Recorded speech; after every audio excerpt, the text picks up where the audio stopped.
大家好，我叫李啟達。喺秋冬天呢，大家都非常鍾意食上呢熱氣騰騰嘅砂鍋菜。我同大家做一道廣東呢非常呢鍾意嘅家常菜——冬菇蝦米豆腐煲。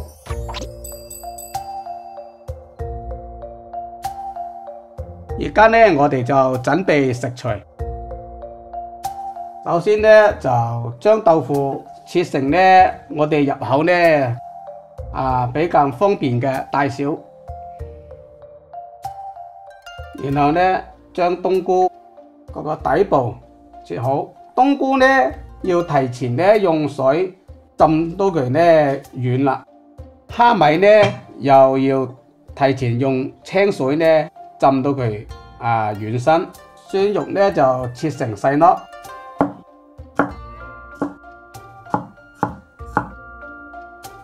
紅蘿蔔切成嘅細細地嘅薄片。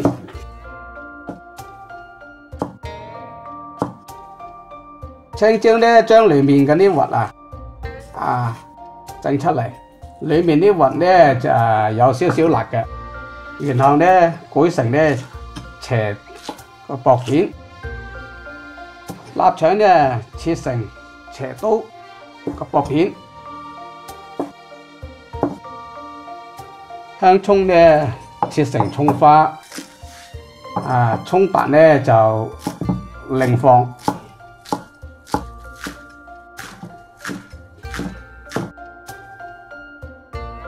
所有嘅原料呢就準備好啦，咁呢就準備呢煎豆腐。喺家庭呢優先呢用不粘鑊，呢而家呢就燒紅。然後呢放少少菜籽油，將豆腐擺上去，咁就慢火呢煎到佢兩邊呢金黃色。佢呢個做出嚟嘅菜呢就色澤比較好睇，烹調起來呢就冇咁容易碎啦。豆腐呢就煎好啦，然後呢就夾起。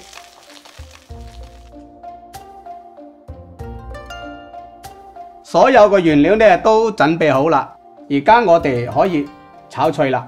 先將個鑊燒紅，然後呢就加入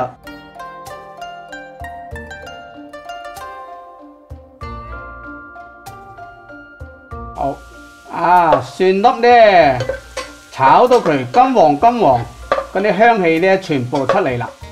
然後呢就倒入蔥白。XO 醬爆佢爆香，然後將紅蘿蔔片、青椒、臘腸、蝦米、香菇炒香佢，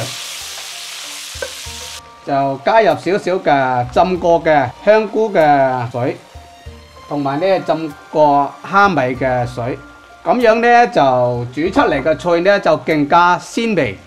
然後呢就將佢炒勻，而家呢就將豆腐呢放入去，加入蠔油、生抽、老抽、鹽，然後呢就炒勻佢。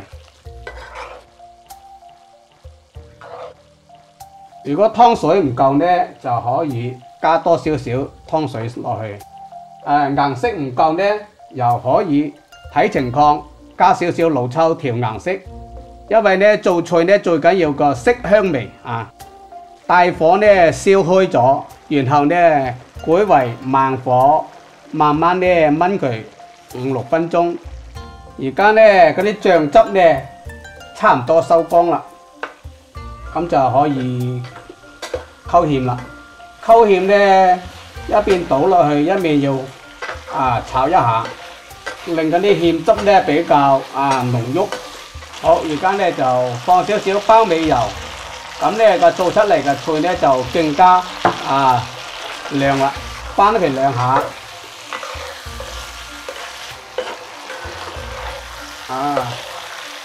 咁就倒入呢提前預熱嘅砂鍋裏。聽到咧吱吱作響咧，咁咧個冬菇蝦米煲咧就做好啦。